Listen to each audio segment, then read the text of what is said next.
Welcome to CR International online classes. Hello student. Today I will teach you SST chapter number 3 जिसका नाम है पृथ्वी की गतियाँ।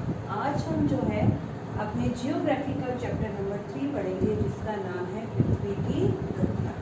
अब हम पृथ्वी की गतियों की बात करें। गति मैंने मोशन मतलब उसमें गति होना, उसका हिलना डुलना, जैसे कि अब हम लोग चलते हैं, ठीक है, कार सड़क पर दौड़ रही है, प्लेन चल रहे हैं, ठीक है, इन सब में मूवमेंट हो रहा है। उसी तरीके से हमारी धरती में भी मूवमेंट होता है, ठीक है। अब जो पृथ्वी की जो मोशन है, जो पृथ्वी की जो गतियां हैं, वो कितने प्रकार की होती हैं? जो पृथ्वी की गति है वो 2 प्रकार की होती है। पहली जो गति है पृथ्वी की, उसको कहा जाता है घूर्णन गति। कौन सी गति? घूर्णन गति।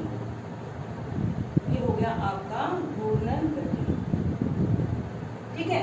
ये जो घूर्णन गति है इसे हम रोटेशन भी कहते हैं। ये है आपकी रोटेशन। रोटेशन मैंने जब पृथ्वी अपने एक्सिस यानी कि अपने अक्ष पर एक चक्कर पूरा कर लेती है तो उसे हम पृथ्वी की घूर्णन गति कहते हैं। फॉर एग्जाम्पल देखिए, जैसे कि ये बॉल देख रहे हैं आप, ये बॉल है ना।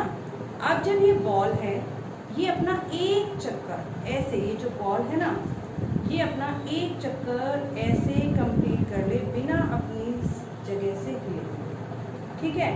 ऐसे ही जब हमारी पृथ्वी अपने एक्सिस पर घूम जाती है तो उसे हम पृथ्वी की घूर्णन गति कहते हैं। अब पृथ्वी की घूर्णन गति क्या हुई बेटा? पृथ्वी का अपने अक्ष पर घूमना। किस पर घूमना? पृथ्वी का अपने अक्ष पर घूमना क्या कहलाता है? पृथ्वी की घूर्णन गति, ठीक है। समझ गए ना? यानी कि जब पृथ्वी अपने ही एक्सिस पर एक चक्कर पूरा करती है, मीन्स जैसे मैं खड़ी हूँ यहाँ पर और मैं अपने पाँव की एड़ी के सहारे ही एक चक्कर ऐसे कंप्लीट कर लूँ और जगह चेंज नहीं कर दूँ, ठीक है। ये हो गया अपने एक्सिस पर घूमना यानी कि अपने अक्ष पर घूमना, जिसे हम कहते हैं घूर्णन गति। तो जो पृथ्वी की गतियाँ हैं वो कितने प्रकार की हैं? 2 प्रकार की होती हैं। कितने प्रकार की होती है? 2 प्रकार की। उनमें से जो पहली है वो हो गई आपकी घूर्णन गति यानी कि रोटेशन। सेकंड जो है आपकी गति, उसको कहा जाता है परिक्रमण गति। समझ रहे हैं आप? परिक्रमण गति। परिक्रमण गति मतलब रिवॉल्यूशन।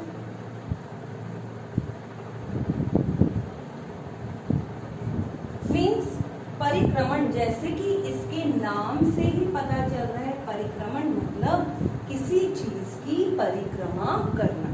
जैसे कि जो हमारी पृथ्वी है वो अपने एक्सिस पर तो घूम ही रही है और अपने एक्सिस पर घूमने के साथ साथ जब वो सूर्य का भी एक चक्कर लगा लेती है तो उसे हम उसकी परिक्रमण गति या फिर हम रेवोल्यूशन बोलते हैं। फॉर एग्जाम्पल जैसे हमने बॉल देखी थी, अब जो हमारी बॉल थी ना, जब इसने ऐसे ही एक चक्कर पूरा कर लिया तो ये तो हो गया इसका कौन सा? रोटेशन यानी कि घूर्णन गति। लेकिन जब इसने अपने एक्सिस पर घूमते हुए यानी एक्सिस पर भी घूम रही है और उसके साथ साथ ये ऐसे भी मूवमेंट कर रही है, ऐसे मूवमेंट करते हुए इसने सूर्य के चारों ओर भी चक्कर लगाया। फॉर एग्जाम्पल जैसे आपने टॉप एक लट्टू देखा है ना, लट्टू होता है जो हमारा, जो लट्टू की जो नोब होती है नीचे, जैसे यहाँ ये नोब बनी है लट्टू की, तो जब ये अपने एक्सिस पर घूमते हुए ये जैसे आपका लट्टू हो गया, तो जो ये इसकी नॉब है, जब ये अपनी नॉब पर भी घूम जाता है तो ये घूर्णन गति हो गई। लेकिन जब ये अपनी नॉब पर घूमता हुआ अपनी जगह को भी चेंज करता चला जाता है, ठीक है। ऐसे ही जब हमारी पृथ्वी भी अपने एक्सिस पर तो घूम ही रही है, उसके साथ साथ जब वो सूर्य के चारों ओर जो परिक्रमा लगाती है, सूर्य के चारों ओर जो चक्कर लगाती है, उसे हम पृथ्वी की परिक्रमण गति कहते हैं। मीन्स परिक्रमण गति क्या हो गई पृथ्वी की? सूर्य के चारों ओर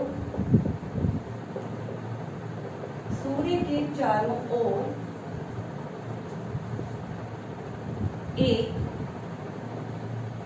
स्थिर कक्ष में, स्थिर कक्ष समझते हैं आप क्या होता है? एक फिक्स रास्ता है, एक फिक्स पाथ है, एक फिक्स ऑर्बिट बना है, उसी रास्ते पर, उसी ऑर्बिट पर जो हमारी पृथ्वी है वो मूव करती है। सूर्य के चारों ओर एक स्थिर कक्ष में चक्कर लगाना, ठीक है, वो क्या हो गया हमारी कौन सी गति हो गई? परिक्रमण गति, ठीक है। इसके साथ साथ हम इस चैप्टर में पढ़ेंगे कक्षीय समतल के बारे में। कक्षीय समतल, ये तो 2 हो गई पृथ्वी की गति, ठीक है। यदि हम अपनी बुक में चैप्टर नंबर 3 ओपन करें तो देखिए बेटा, चैप्टर नंबर 3 जब ओपन करेंगे तो उसमें लिखा है पृथ्वी की गति 2 प्रकार की होती है। हमने बताया पृथ्वी की गति कितने प्रकार की है? 2 प्रकार की है। कौन कौन सी? घूर्णन गति और परिक्रमण गति, ठीक है, ये हम पहले ही जान चुके हैं। पृथ्वी का अपने अक्ष पर घूमना घूर्णन कहलाता है, जैसे कि हमने लिखा पृथ्वी का अपने अक्ष पर घूमना जो है वो क्या कहलाता है? घूर्णन कहलाता है।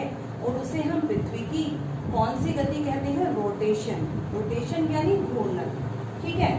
आगे क्या लिखा है देखिए आप, सूर्य के चारों ओर एक स्थिर कक्ष में पृथ्वी की गति को परिक्रमण कहते हैं। सूर्य के चारों ओर एक स्थिर कक्ष में, हमने यहाँ लिखा भी है, सूर्य के चारों ओर एक स्थिर कक्ष में जब पृथ्वी चक्कर लगाती है तो उसे हम पृथ्वी की परिक्रमण गति कहते हैं। अब ये 2 गति आपको पता चल गई, घूर्णन गति और परिक्रमण गति। ये तो हो गई पृथ्वी की 2 प्रकार की गतियां। और इसके अलावा हम अब पढ़ेंगे कक्षीय समतल के बारे में। किसके बारे में पढ़ेंगे हम? कक्षीय समतल। क्या होता है ये कक्षीय समतल, जानते हैं आप? कक्षीय समतल क्या है? पृथ्वी का अपने अक्ष पर जो झुकाव है वो कितने एंगल पर बना हुआ है, समझ रहे हैं आप? जैसे कि अब हम यहाँ पर अर्थ बनाते हैं अपनी, देखिए ये हमने अपनी अर्थ बन गई हमारी अर्थ। अब इस अर्थ का जो है हमारा नॉर्थ पोल वो ऐसे झुका हुआ है।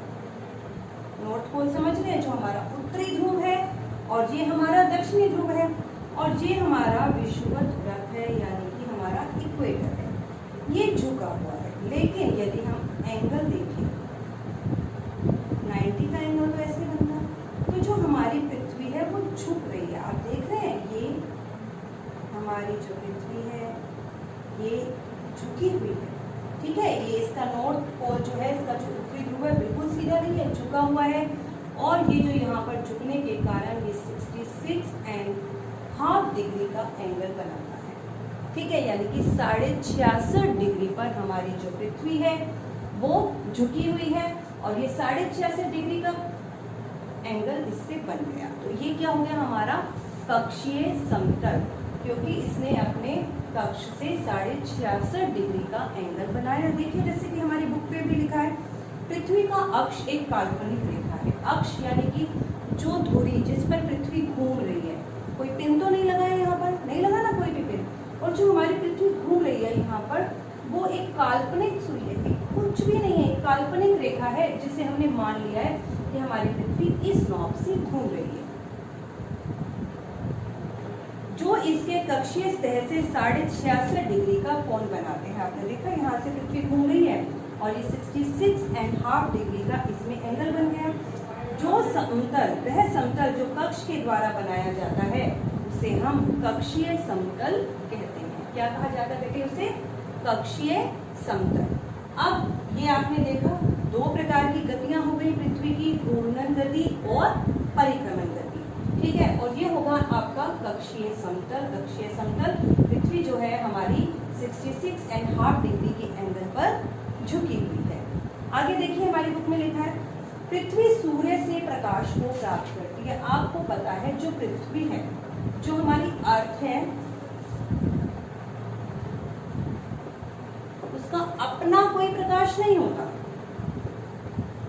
अपना प्रकाश नहीं होता।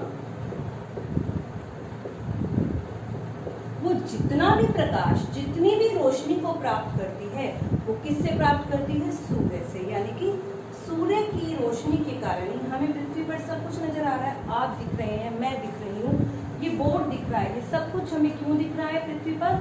सूर्य की रोशनी के कारण। यदि पृथ्वी पर सूर्य की रोशनी नहीं हो तो हमें कुछ भी नहीं दिखेगा, ठीक है। और देखिए ये हो गया, यानी कि पृथ्वी पर जो प्रकाश है वो किसके कारण है? सूर्य के कारण है। अब हमारी जो पृथ्वी है आपने देखा राउंड शेप की है, जैसे कि हमने इस बॉल में देखा हमारी पृथ्वी जो है राउंड शेप की है।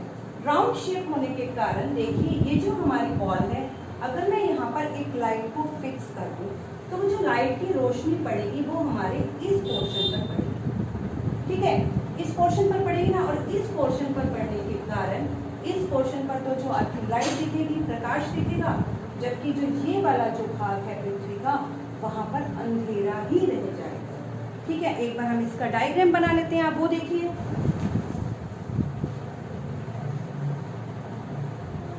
देखिए डायग्राम देखिए इसका, ये हमने बनाया हमारी पृथ्वी, ठीक है, ये हमारी पृथ्वी है। पृथ्वी पर आप थोड़े से महाद्वीप दिखा सकते हैं, ठीक है, बाकी पार्ट आपका महासागर हो गया। और यहाँ हो गया हमारा सन, सन यानी कि सूर्य।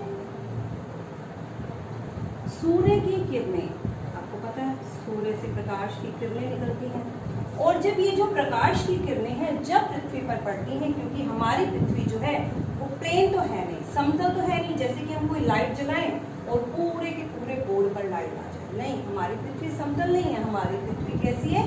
गोल है। और गोल होने के कारण जब सूर्य का प्रकाश फैलता है तो वो हमारी पृथ्वी के आधे ही भाग पर फैलता है, समझ रहे हैं? आधे ही भाग पर सूर्य की रोशनी पड़ती है, ये हमारे पृथ्वी के आधे ही भाग पर सूर्य की रोशनी पड़ी, और जो आधा भाग है वहां पर क्या रह गया? अंधेरा। ये जो पार्ट है वहां अंधेरा ही रह गया। इस कारण जो पृथ्वी पर क्या बनते हैं? दिन और रात। जिस पोर्शन में दिन था, सूर्य की रोशनी पड़ी, वहां दिन हो गया, और जहां पर सूर्य की रोशनी नहीं पड़ी वहां पर रात। समझ गए आप मेरी बात? क्योंकि हमारी पृथ्वी जो है वो गोलाकार है, और गोलाकार होने के कारण जब सूर्य उदय होता है तो पृथ्वी के एक ही भाग पर सूर्य की रोशनी पड़ती है, जिस कारण वहां पर दिन होता है, और जो दूसरा भाग है पृथ्वी का उसमें क्या हो जाती है? रात हो जाती है। अब अभी मैंने आपको पहले इस डायग्राम में भी बताया था कि जो हमारी पृथ्वी है वो 66.5 डिग्री के एंगल पर झुकी हुई है, तो मीन्स यहाँ भी झुकी हुई है, झुकी हुई है ना। ये हो गया आपका उत्तरी ध्रुव और ये हो गया आपका दक्षिणी ध्रुव। हमारी पृथ्वी तो झुकी हुई है, लेकिन अब आप देखें अगर तो ये जो लाइन है जिसने पृथ्वी को दो अलग अलग भागों में बांट दिया, उत्तरी ध्रुव और दक्षिण ध्रुव नहीं, वो तो ये है, लेकिन एक ये रेखा जिसने आपकी पृथ्वी को दो बराबर भागों में बांट दिया। कैसे दो भाग? जिससे एक तरफ देखें तो हम दिन है और दूसरी तरफ देखें तो हम रात है। तो ये जो लाइन है इसको हम बोलते हैं प्रदीप्त वृत्त। क्या कहा जाता है इसे? प्रदीप्त वृत्त, ठीक है। देखिए आपके इस पे भी लिखा है बुक में भी, पृथ्वी सूर्य से प्रकाश प्राप्त करती है। हमारी पृथ्वी का आकार एक गोले के समान है। हमने एक राउंड ही बनाया है यहाँ पर, बिल्कुल हमने गोल ही बनाया है यहाँ पर पृथ्वी को, और इसलिए एक समय में पृथ्वी के सिर्फ एक ही भाग सूर्य की रोशनी को प्राप्त करता है जहाँ पर दिन होता है। जैसा कि हमने इस डायग्राम में देखा कि जब सनराइज हुआ, सूर्य उदय हुआ, तो पृथ्वी के एक ही भाग ने सूर्य की रोशनी को प्राप्त किया और दूसरे भाग ने सूर्य की रोशनी को प्राप्त नहीं किया। तो जो भाग सूर्य के सामने था वहां तो हो गया दिन, और जबकि जो दूसरा भाग है वो सूर्य से दूर था, इस कारण वहां पर रात होती है, ठीक है। ग्लोब पर वह वृत्त, ये जो आप लाइन देख रहे हैं ना, इसको उन्होंने वृत्त का नाम दिया है। वृत्त क्यों? क्योंकि हमारी पृथ्वी राउंड है ना, तो ये तो मैंने एक प्लेन सरफेस है जिस पर बनाया। और जैसे अभी हम बॉल देखें, ये जो बॉल है ना, जैसे मान लीजिए बीच की जो लाइन है, ये लाइन मान लीजिए ये प्रदीप्त वृत्त है, तो ये पीछे पूरा राउंड कर रहा है ना, पूरा राउंड कर रहा है ना, इसीलिए इसे हम सर्कल ऑफ इल्यूमिनेशन या फिर हम इसे प्रदीप्त वृत्त भी कहते हैं। इसे हम सर्कल का नाम देंगे क्योंकि पूरा राउंड शेप बना रहा है। यहाँ पर हमें नजर नहीं आ रहा, वास्तव में ये भी पूरा का पूरा राउंड शेप ही बना रहा है। आगे देखिए, ठीक है। ग्लोब पर वह वृत्त जो पृथ्वी को दो बराबर भागों में विभाजित कर देता है उसे हम प्रदीप्त वृत्त कहते हैं। कौन सा वृत्त कहते हैं? प्रदीप्त वृत्त। यह व्रत अक्ष के साथ नहीं मिलता। देखिए ना, ये देखिए, ये मैंने बनाया प्रदीप्त व्रत और ये था आपका नॉर्थ पोल और साउथ पोल, ये आपका एक्सिस था। एक्सिस के साथ मेल नहीं खाया इसने, पृथ्वी के अक्ष के साथ नहीं मिला, ये डिफर ही व्रत बना है आपका। जैसा कि आप इस चित्र में देख रहे हैं कि मैच नहीं कर रहा है आपस में। पृथ्वी का अपने अक्ष पर एक चक्कर जो पृथ्वी लगाती है ना, हमने लिखा पृथ्वी अपने अक्ष पर जो घूमती है ना, उसे हम घूर्णन गति कहते हैं। और पृथ्वी जो अपने अक्ष पर एक चक्कर लगाती है, इस चक्कर को पूरा करने में उसे 24 घंटे का समय लगता है। कितने घंटे का समय लगता है? 24 घंटे। यानी कि जिस एक ये इतना सा, बस हमने तो बस इस पेन को घुमाया, इसका रेड नॉब देख रहे हैं, और ये घूमकर ये आ गया। इसमें जस्ट कुछ ही सेकंड लिए घूमने में, लेकिन हमारी पृथ्वी का साइज कोई इतना छोटा तो है नहीं, तो हमारी पृथ्वी ने अपने एक्सिस पर एक चक्कर घूमने में पूरे 24 घंटे का समय लिया। ठीक है, कितने घंटे का समय लिया बेटे? 24 घंटे का। तो ये 24 घंटे का जो पृथ्वी समय ले रही है, किसके लिए? एक चक्कर पूरा करने के लिए, यानी कि घूर्णन के समय काल को पृथ्वी दिन कहा जाता है। यानी कि पृथ्वी की जो घूर्णन गति है, पृथ्वी अपनी घूर्णन गति को, एक मूवमेंट को एक घूर्णन करने में 24 घंटे का समय लेती है, और उसे ही हम पृथ्वी की दैनिक गति भी कहते हैं। आगे देखिए बेटा, ये तो हो गया आपका किसके बारे में हमने पढ़ा? घूर्णन गति के बारे में, कि पृथ्वी जो है अपने एक्सिस पर जब घूमती है, अपने अक्ष पर जब घूमती है, तो उसे हम घूर्णन गति कहते हैं, और इसको पूरा करने में वो 24 घंटे का समय लेती है। ठीक है, और जब पृथ्वी अपने एक्सिस पर एक चक्कर पूरा करती है, तो उस चक्कर को पूरा करते समय जो भाग सूर्य के सामने आ जाता है, पृथ्वी के उस भाग पर दिन, और जो भाग सूर्य से दूर रहता है उस भाग में रात होती है। ठीक है, अब आपने प्रदीप्त व्रत के बारे में भी पढ़ा कि पृथ्वी पर वह सर्कल, वह व्रत जो पृथ्वी को 2 बराबर भागों में बांट देता है, जिसके एक तरफ दिन और दूसरी तरफ रात होती है, उसे हम प्रदीप्त व्रत कहते हैं। और जो ये प्रदीप्त व्रत है, ये आपका एक्सिस से मैच नहीं करता है। अब कहते हैं अगर पृथ्वी पर ये गति ना हो, मीन्स यदि पृथ्वी घूर्णन करेगी नहीं, मीन्स यदि पृथ्वी ऐसे अपने एक्सिस पर चक्कर लगाए ही नहीं, तो क्या होगा? अभी आपने देखा कि जब पृथ्वी जब अपने एक्सिस पर घूमती है, तो उसके कारण क्या बन गए थे आपके? दिन और रात बने ना, दिन और रात। और सोचिए अगर पृथ्वी अपने एक्सिस पर घूमेगी ही नहीं तो क्या होगा? पृथ्वी एक जगह फिक्स हो जाएगी, सूर्य भी एक जगह स्थिर है, पृथ्वी भी स्थिर है, जिसके कारण सूर्य की जो रोशनी है वो पृथ्वी के एक ही भाग पर पड़ेगी। हमेशा हमेशा जो सूर्य की रोशनी है पृथ्वी के एक ही भाग पर पड़ेगी, जिसके कारण पृथ्वी के एक भाग पर हमेशा दिन और पृथ्वी के दूसरे भाग पर हमेशा रात ही रहेगी। मतलब एक हिस्सा तो हमेशा दिन ही दिन रहेगा और दूसरे हिस्से में रात ही रहेगी। मीन्स पृथ्वी पर दिन और रात बनने की जो प्रक्रिया है वो बंद हो जाएगी, वो फिक्स पीरियड हो जाएगा कि इतने भाग में हमेशा रोशनी है और इतने ही भाग में हमेशा रात है। लेकिन पृथ्वी की घूर्णन गति होने के कारण और क्या क्या हो सकता है? सोचिए यदि अगर हमारी पृथ्वी ने रोटेट नहीं किया, इस पार्ट में तो दिन है, यहाँ सूर्य की गर्मी पड़ रही है, सूर्य की गर्मी है मीन्स ये टेम्परेचर को भी बैलेंस कर रही है, तापमान को भी बैलेंस कर रही है। यहाँ पर जो तापमान है वो बढ़ जाता है और दिन के समय कम हो जाता है, मानव के लिए सुटेबल हो जाता है। लेकिन यहाँ रात, जहाँ सूर्य की रोशनी पड़ेगी नहीं, तो वहाँ तो पृथ्वी इतनी ठंडी हो जाएगी कि वहाँ पर मानव जीवन संभव ही नहीं हो पाएगा। मानव जीवन, पेड़ पौधे, जीव जंतु कोई भी नहीं रह पाएंगे, क्योंकि इस पोर्शन में बहुत ज़्यादा सर्दी हो जाएगी। और जो ये पोर्शन है यहाँ पर लगातार सूर्य की रोशनी पड़ेगी, जिसके कारण ये पोर्शन इतना गर्म हो जाएगा कि यहाँ पर भी मानव जीवन संभव नहीं हो पाएगा। इसलिए पृथ्वी का घूर्णन करना भी बहुत ज़्यादा आवश्यक है। यदि पृथ्वी घूर्णन नहीं करे तो क्या होगा? सूर्य की तरफ वाले भाग में हमेशा दिन होगा, जिसके कारण उस भाग में गर्मी लगातार पड़ेगी। जैसे मैंने अभी आपको बताया, अगर पृथ्वी स्थिर हो जाएगी, मूवमेंट नहीं करेगी, तो इस भाग में हमेशा क्या होगा? दिन, और इस भाग में हमेशा रात होगी, अंधेरा रहेगा। अंधेरा होने के कारण यहाँ पर पूरा समय सर्दी बनी रहेगी। ठीक है, इस तरीके से यहाँ पर जो मानव जीवन है वो कभी भी संभव नहीं हो पाएगा।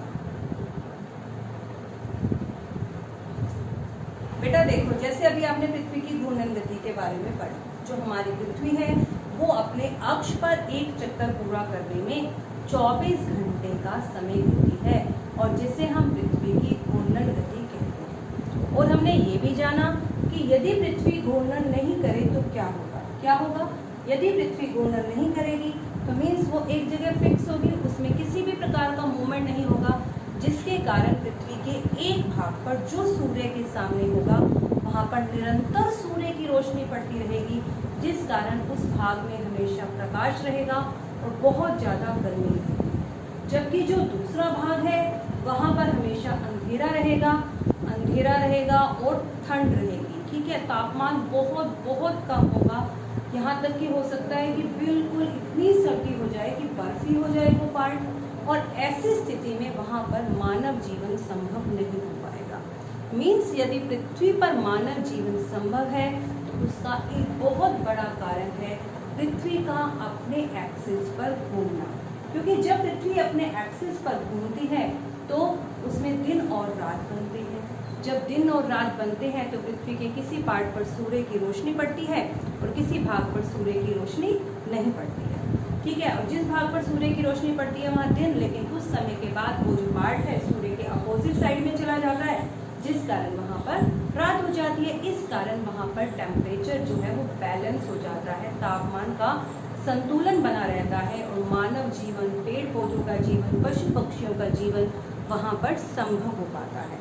अब पृथ्वी की जो दूसरी गति, जिसके बारे में हमने अभी पढ़ा भी था, मैंने आपको बताया भी था, पृथ्वी की जो दूसरी गति है वो है आपकी परिक्रमण गति, है ना, परिक्रमण गति। और मैंने जैसे आपको बताया था, इसके नाम से ही पता चल रहा है, परिक्रमण मतलब सूर्य के चारों ओर परिक्रमा करना। मीन्स जब पृथ्वी अपने एक्सिस पर तो घूम ही रही है, वो तो हो गई उसकी घूर्णन गति, लेकिन जब पृथ्वी एक स्थिर कक्ष के अंदर सूर्य के चारों ओर भी परिक्रमा करती है, मीन्स ये हो गया आपका सूर्य और ये हो गई आपकी पृथ्वी।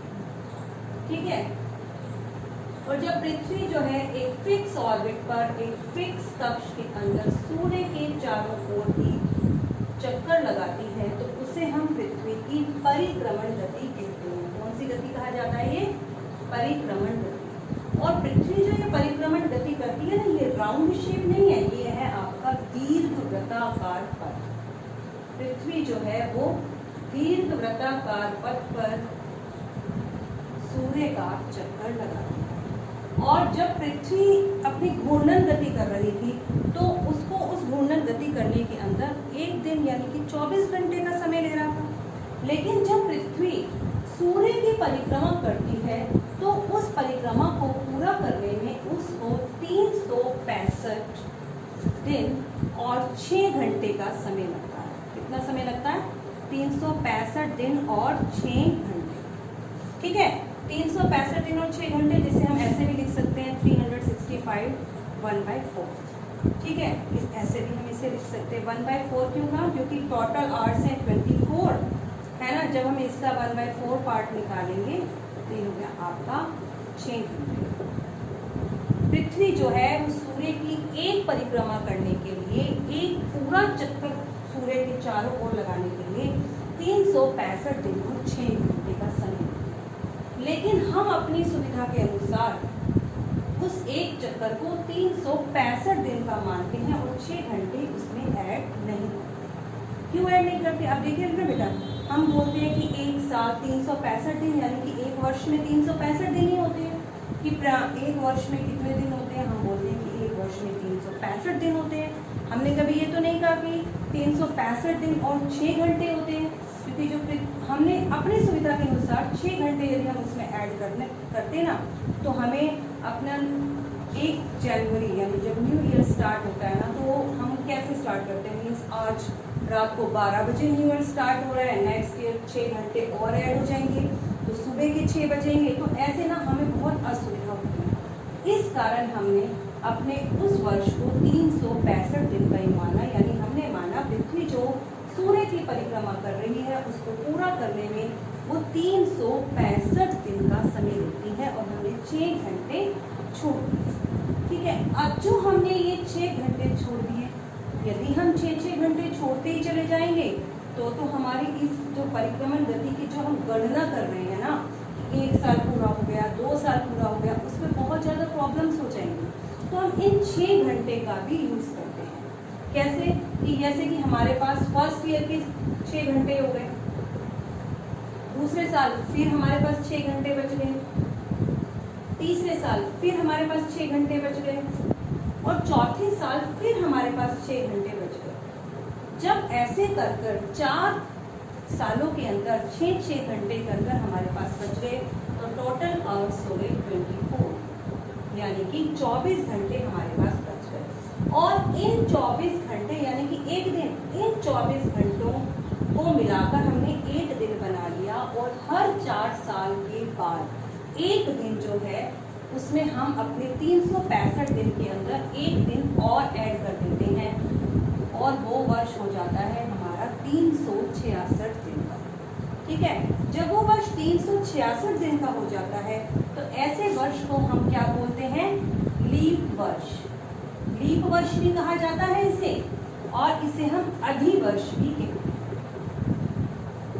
ठीक है, अब लीप वर्ष क्या होता है? ऐसा वर्ष जिसमें 365 दिन की बजाय 366 दिन होते हैं, उसे हम लीप ईयर कहते हैं। और ये लीप ईयर में जो एक दिन एक्स्ट्रा होता है वो कहाँ से आया? क्योंकि जो हमारी पृथ्वी है वो सूर्य के चारों ओर परिक्रमा करने के लिए 365 दिन और 6 घंटे का समय लेती है, और हम अपनी सुविधा के लिए 365 दिन को काउंट करते हैं और 6 घंटे छोड़ देते हैं, और ये जो बचे हुए 6 घंटे हैं 4 सालों में मिलकर एक दिन यानी कि पूरे 24 घंटे बनाते हैं, और ये एक दिन जो है हम अपने लीप वर्ष में जोड़ देते हैं। जैसे कि 2020 आपने देखा ना कि यहाँ पर जो फरवरी का मंथ था वो कैसा था? फरवरी का मंथ जो था आपका वो 29 डेज का था।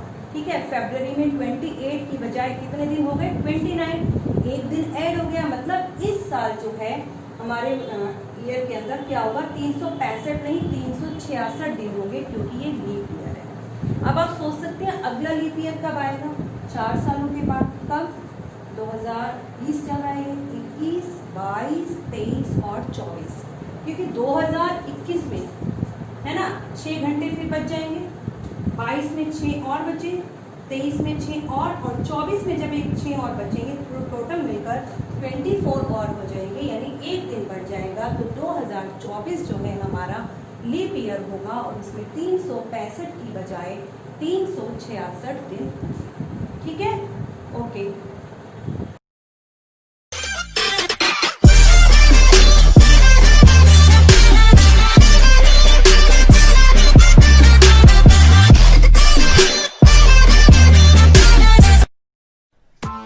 Press the bell icon on the YouTube app and never miss another update.